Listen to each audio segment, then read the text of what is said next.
هاقول لكم بقى أنا باعمل الفراخ المحشية بتاعتي إزاي. أنا باجيب معلقة سكر باحطها في حلة على النار، باكرملها زي ما أنتم شايفين كده، وبعد كده أحط عليها معلقة سمنة بلدي، وأهم حاجة بقى في الموضوع ده السمنة البلدي عشان الريحة والطعم الجميل، وأحط كمان بصلاية صغيرة متقطعة صغير، هاشوحهم بس كده مش هاحمرها ولا حاجة، مجرد بس تشويحة، واحط بقى عليها التوابل بتاعتي، ملح، فلفل اسود، 7 بهارات، مكعب مرقة، ونقلبهم كويس جدا، واحط كمان شوية زبيب، لو عندك اي مكسرات عايزة تحطي حطي مفيش مشكلة، بس هو لو زبيب كفاية. ونحط على زي ما احنا هنحط، لو هنحط كوباية رز يبقى نحط ايه، كوباية. بصوا مش هنحط المية كتير، هنحط مية قليلة، يعني نحط مثلا لو كوباية رز نحط مثلا كوباية الا ربع، وهتسيب الرز يا دوبك يتشرب. انا حطيت كمان معلقة قرفة ومعلقة كركم، هنسيبه يتشرب، وبعد كده هطفي عليه وهسيبه يبرد خالص. تمام. وبعد كده هجيب الفراخ بتاعتي بقى، انا غسلها كويس جدا جدا، ودعكاها بملح وفلفل من جوه ومن بره، ومورقاها زي ما بنورق الحمام كده. مش هحط رز كتير علشان عشان يستوي كويس.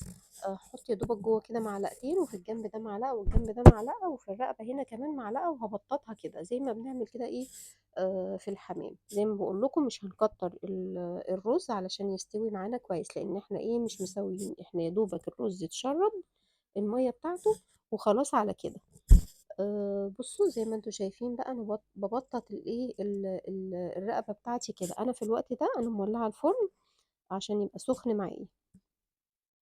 هحشي بقى الحمام هحشي بقى الفراخ بتاعتي كلها.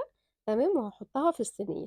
طبعا وقت التسويه ده على حسب الفراخ بتاعتي حجمها قد ايه.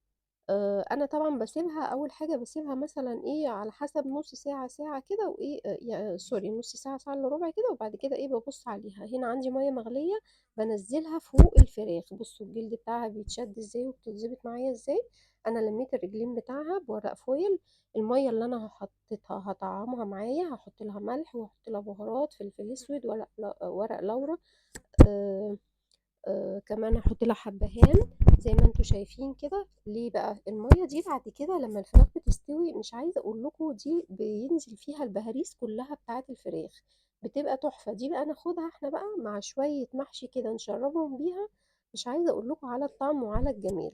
بصوا الفراخ عندي اهي استوت، بصوا جميله ولا فرقعت ولا اي حاجه خالص، لان انا حاطه الرز مظبوط. شلت بقى منها الميه بالبهاريز بتاعتها كده ديت. كنت عامله شويه محشي على جنب كده سقيتهم بيها. دي معلقه سمنه بلدي، مش هحط اي تتبيله ولا اي حاجه خالص، معلقه سمنه بلدي زي ما انتم شايفين كده، هدهنها بيها وهدخلها تحت الشوايه تاخد لون. جميله جدا جدا، سهله، مش بتاخد وقت معايا، وبيطلع طعمها تحفه بجد، بيطلع طعمها حلو قوي. الرز كمان بيبقى فظيع، وبيبقى مستوي كويس جدا.